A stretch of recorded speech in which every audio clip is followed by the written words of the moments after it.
the shadow auction. The meeting with the auction. Most people who venture onto the dark web are looking for something illicit or dangerous. But for Nathan, a young college student with an unusual fascination with bizarre stories and ancient objects, the dark web was just another place to indulge his curiosity. He had grown up in a small town where not much happened. From an early age, he was obsessed with mysteries and ancient artifacts, influenced by his grandfather, who was a renowned collector of relics. Nathan spent hours researching mystical objects, collector's items, and occasionally online auctions. One day, while browsing collector forums, he came across an intriguing rumor, a secret auction on the dark web, known only as the shadow auction. Supposedly, this auction offered rare and cursed items, objects that carried a dark past and that, in some way, were capable of altering the lives of those who possessed them. Some said the objects had mystical powers, others claimed they were cursed. Nathan was immediately curious. He had heard of strange auctions and mystical artifacts, but never anything of this magnitude. Determined to find out more, he began following leads and chatting with users on obscure forums, trying to find a link or invitation code that would take him to the shadow auction. After weeks of searching, he finally received a private message from an unknown user containing just a link and one word: "Be careful." Without thinking twice, Nathan clicked the link. His laptop screen went black for a few seconds, and then a simple website appeared. At the top of the page, in white Gothic letters, was written, "The Shadow Auction." Below, a countdown indicated that the auction would begin in 24 hours. Nathan felt a surge of excitement. He knew he was about to participate in something that few people in the world knew about. The next night, he prepared for the auction. He sat in front of the computer, a cup of coffee in his hand, as the countdown came to an end. The website blinked, and a new page appeared with a list of items available for auction. Each item had a brief description, but the photos and details were vague, as if they didn't want to reveal too much. The first item was an ancient silver mirror, supposedly used in occult rituals. Nathan felt a chill as he looked at the photo. The mirror appeared to be in perfect condition, but there was something unsettling about his image, as if he were watching back. The starting price was surprisingly low. The second item was a marble statue of a faceless, hooded figure. The description stated that the statue had been found in an excavation of an abandoned temple in Eastern Europe, and that since its discovery, several archaeologists involved in the project had disappeared. And then, the third item caught his attention most intensely, a simple gold ring with a dark stone in the center. The description only said that the ring was of unknown origin, and that its last owner had mysteriously disappeared. Nathan was intrigued. Something about that ring attracted him, as if it had been made for him. Without thinking much, Nathan made his bid. He was used to participating in normal auctions and knew that the sooner someone bid, the more attention they would attract. However, to his surprise, no one else seemed interested in the ring. The auction countdown has come to an end, and Nathan has become the new owner of the object. Welcome to the channel where every ride could be your last. Here we tell the darkest and most disturbing stories. If you like feeling that chill down your spine, subscribe now. Hit the bell so you don't miss any chilling stories and share them with your brave friends. Get ready, because the next story could be yours. The Cursed Object. For the next few days, Nathan couldn't get the ring off his head. He barely slept, always thinking about the moment he would receive it. The auction site asked for his delivery address, and although he hesitated for a moment, this was the dark web, after all. Curiosity got the better of him. He sent the data and waited.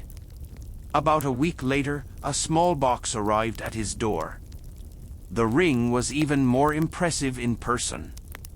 The stone in the center seemed to absorb light rather than reflect it, and there was a strange weight to it, as if it carried something more than just metal. When Nathan first put the ring on, he felt a wave of heat rise up his arm, but he ignored the discomfort. Something inside him said that this was just his imagination. For the first few days, nothing seemed out of the ordinary. Nathan continued with his normal routine, going to college, coming home, and spending hours online. But soon he began to notice strange little things around him. At night, he heard noises he couldn't identify. Objects in his home seemed to move around when he wasn't paying attention, and a constant feeling of being watched accompanied him, especially when he was alone. One night, while surfing the internet, his laptop suddenly turned off. Nathan tried to turn it on again, but the screen remained black. He sighed, frustrated, and decided to leave it until the next day. But as he got up to go to sleep, he heard a click. Turning around, he saw that the laptop screen was on again.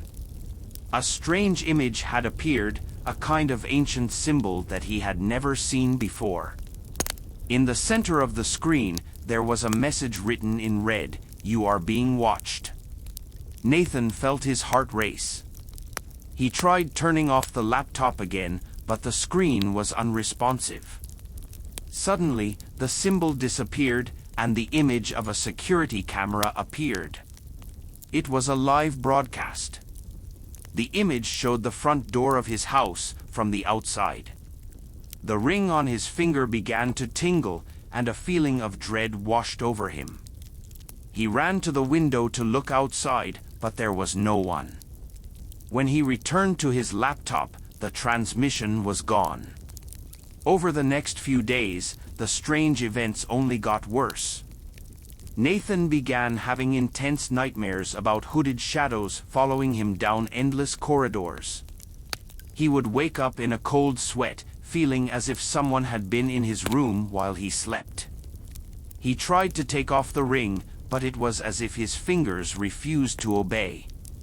One day, while at college, he noticed something even more disturbing.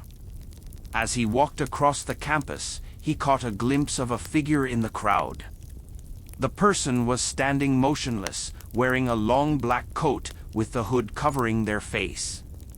For a moment, Nathan thought he was imagining things, but when he blinked and looked again, the figure was gone.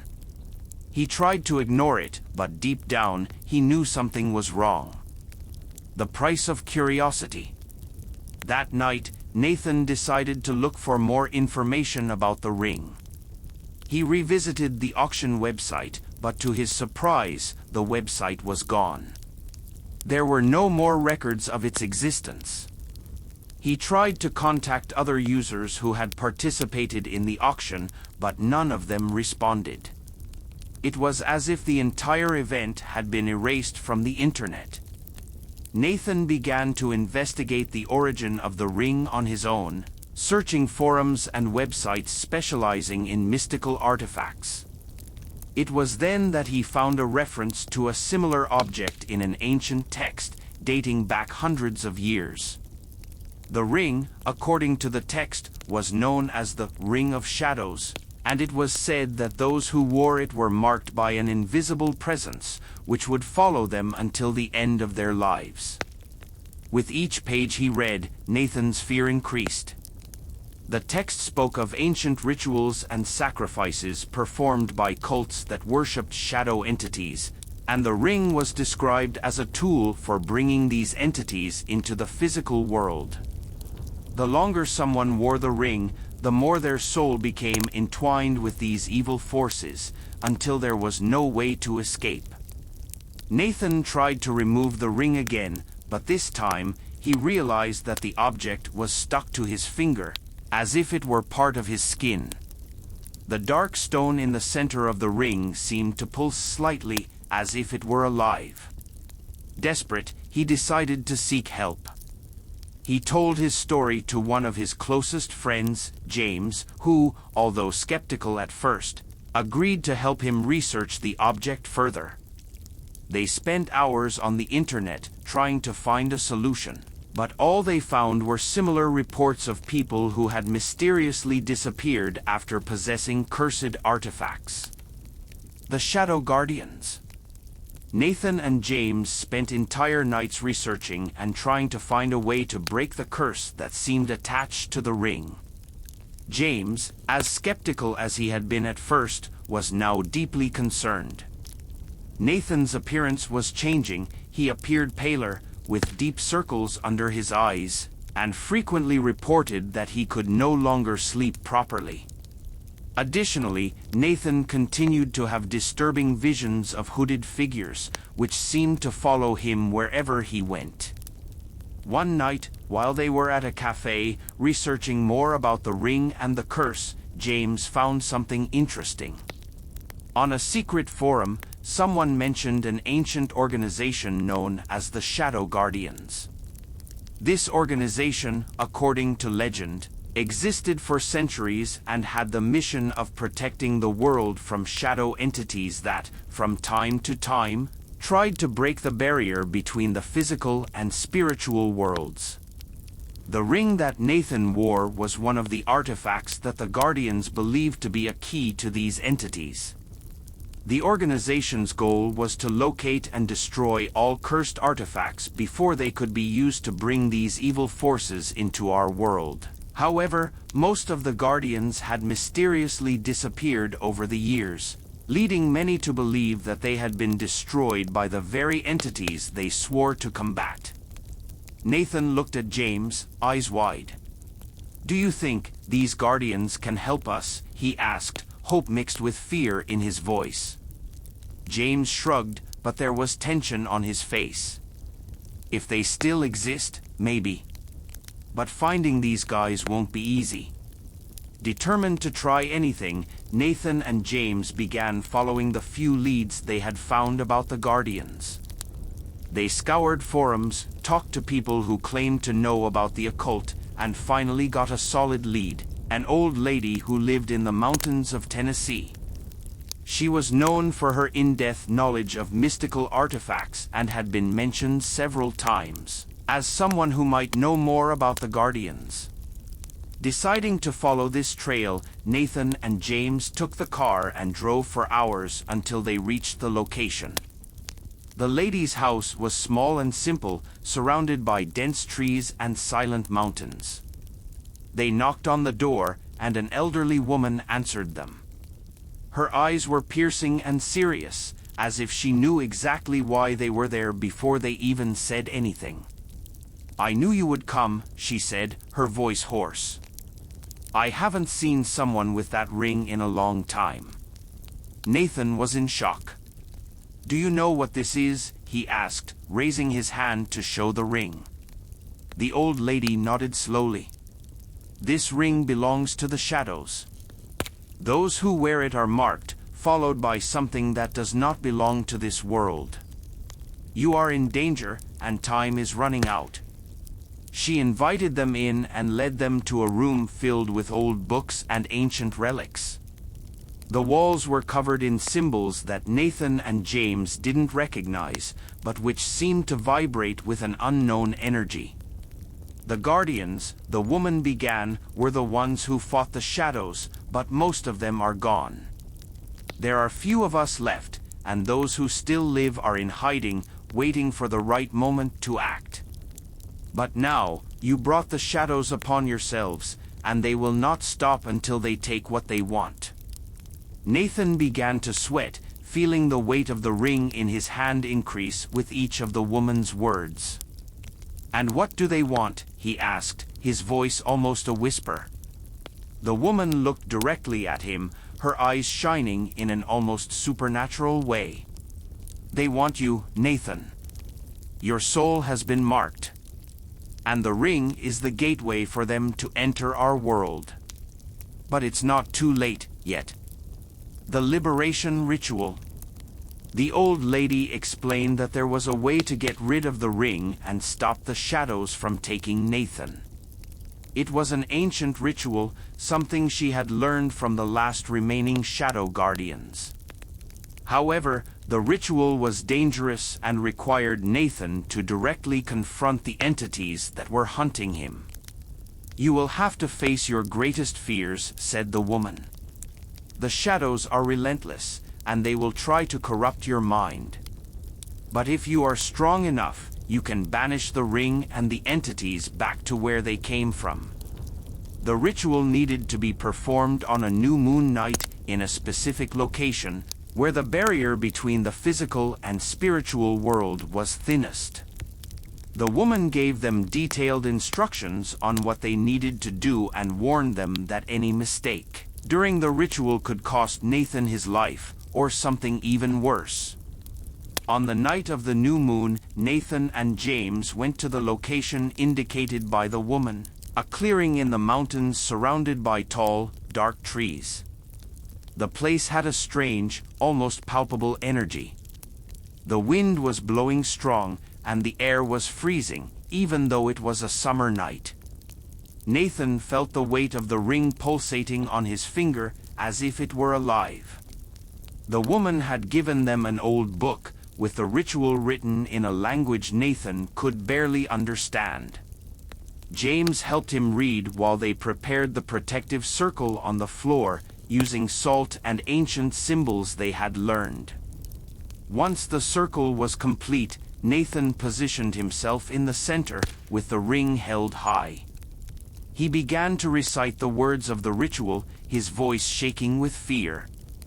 With each word, the wind around them grew stronger, and the shadows in the trees began to move, as if they were taking on a life of their own. Suddenly, the shadows began to approach, moving erratically, almost as if they were dancing around the circle.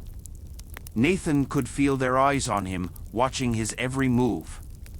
He continued to recite the words, struggling not to lose concentration, but the shadows were getting bolder, getting closer and closer to the circle of protection. It was then that he heard the voices. "You'll never escape. Come to us. It's marked forever." Voices came from all sides, whispering in his ear, trying to distract him. He felt a growing pressure in his mind, as if something was trying to penetrate his thoughts. But he knew he couldn't stop. If he got a word wrong, he would be lost forever. The shadows continued to approach, and Nathan began to feel panic taking over. The ring on her finger was burning, as if it was trying to fuse with her skin. He screamed in pain, but continued to recite the words, trying to ignore the torment. Suddenly, the protective circle began to shine with intense light, and the shadows retreated for a moment. But, as if they were attracted by a greater force, they returned with more force. The wind picked up, and the surrounding trees began to bend under the invisible force that filled the place. James, outside the circle, watched everything with wide eyes. He didn't know how to help, but he shouted words of encouragement to Nathan. "Keep going. Don't stop now." Nathan closed his eyes and focused all his energy on the ritual. He knew he was close to the end. The shadows screamed around him, their voices filled with hate and despair. And then, with one last scream, Nathan recited the last word of the ritual. Silence suddenly fell. The wind stopped, and the shadows dissolved into the air. The ring on her finger fell to the ground, breaking into 1,000 pieces. Nathan fell to his knees, exhausted but alive. The price of freedom. Nathan and James returned to the woman's home in the mountains, bringing the broken pieces of the ring as proof that the ritual had worked. The old lady smiled when she saw them. "You did well," she said. "But remember, the shadows never forget. They may have been banished for now, but they always find a way to return." Nathan knew he had paid a high price for his curiosity. He was free from the curse, but shadows still lurked in the depths of his mind. He knew he could never forget what he had experienced. Back in his city, Nathan continued his life, but always looked at the shadows with suspicion. He knew they were there, waiting. And so, the shadow auction continued with new bids, new curious people, and new marked souls, waiting to be taken by entities from beyond. Did you like this story? Do you have something incredible to share? If you or someone you know has had a hair-raising experience in traffic, whether as a driver or passenger, send your story. Who knows, it might appear in our next video. Send your report in the comments or by email, and let's explore the mysteries of the road together.